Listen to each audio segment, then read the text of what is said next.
मैं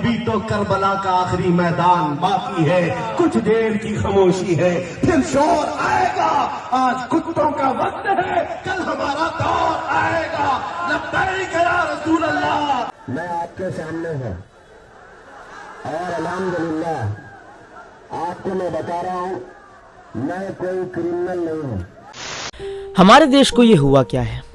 कहीं पे झगड़े हैं तो कहीं पे दंगे, कहीं पे तो सिर्फ धर्मों के नाम पर एक दूसरे के दिल में फूट पैदा की जा रही है, और कहीं पर तो इन सारी चीजों का समाधान ही बहुत गलत तरीके से निकल रहा है।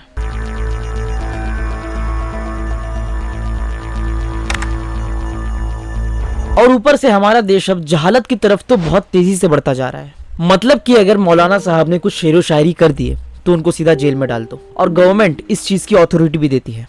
वाह क्या बात है। तो मेरा एक सवाल है आप लोगों से, कहां गई आर्टिकल 19A यानी कि फ्रीडम ऑफ स्पीच? क्यों बनाए गए हैं ऐसे रूल्स एंड रेगुलेशंस को, जब उसको अपने देश में फॉलो ही नहीं करना है? तो आज कुत्तों का वक्त है, कल हमारा दौर आएगा। ये एक सेंटेंस में जो कुत्ता जो वर्ड है, ना ही किसी स्पेसिफिक रिलीजन को कहा गया, ना ही किसी स्पेसिफिक पर्सन को कहा गया, ना ही किसी पॉलिटिकल पार्टी के लीडर को कहा गया। इट्स जस्ट अ शायरी। इस पर किसी रिलीजियस लीडर को कस्टडी में ले लेना और उन पर आरोप लगाना, that's totally wrong.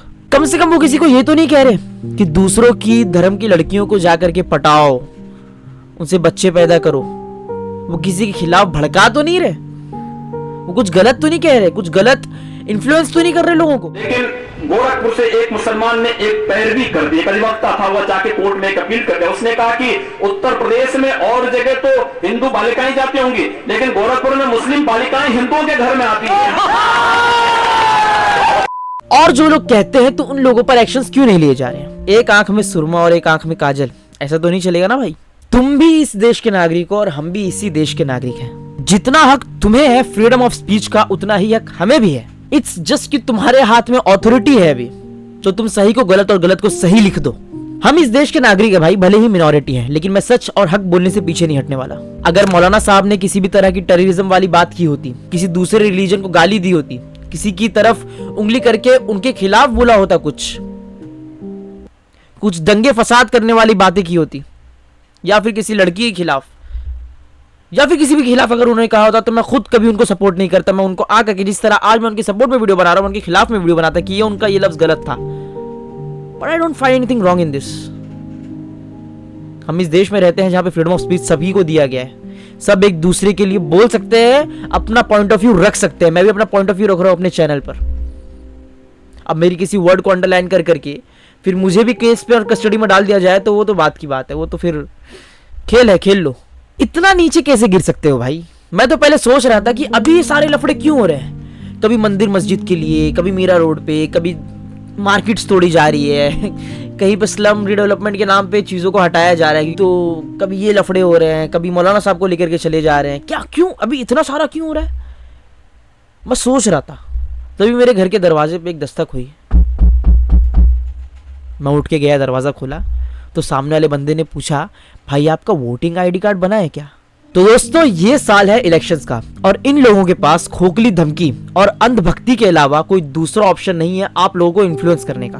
Always remember guys, if any political party rules up to twice, then it will become the dictatorship, not an independent country. मैं तो इन सारी चीजों पे वीडियो भी नहीं बनाता हूँ यार, मगर जिस हिसाब की नाइंसाफी देखने मिल रही है ना मुझे, तो मुझसे रहा नहीं गया। और मैं हक और सच बोलने से पीछे हट जाऊं ऐसे मौके पे भी तो थू है भाई ऐसी जिंदगी पे। कभी एनआरसी तो कभी हिंदू मुस्लिम, और कभी कुछ नहीं मिला तो किसी मुस्लिम यूट्यूबर की किसी पुरानी वीडियो से कोई वर्ड को अंडरलाइन कर दो और फिर उस पर केस डाल दो। सबसे मेन चीज तो ये है दोस्तों कि इस जहालत को सपोर्ट करने वालों की भी कमी नहीं है हमारे देश में, वो अंधभक्तों की भी कमी नहीं है। चलो मेरा आप लोगों से एक सवाल है, जब हमारा देश आजाद हुआ था 1947 में, तब हम सभी ने मिलकर लड़े थे ना। हमारे जो दादा परदादा थे, जो भी थे, हिंदू मुस्लिम सिख ईसाई, सभी मिलकर लड़े थे हमारे देश को आजादी दिलाने के लिए। तो आज मुसलमानों से इतना भय क्यों है?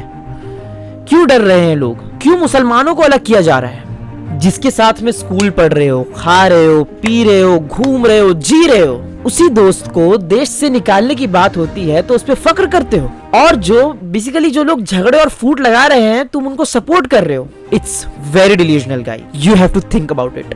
कर लो जितना जुल्म करना है, वोट्स की भीख मांगने का तरीका और अंधभक्तों की नजरों में उनका मसीहा बनने का तरीका बड़ा ही बुज़दिली वाला है। नो भाई दोस्तों, हर जीवित चीज को मरना ही है एक दिन, और मरने के बाद जब फिर से जिंदा किया जाएगा, जब फिर से अदालत लगेगी on the day of judgement, तब करेंगे हिसाब किताब बेहतर तरीके से, है ना।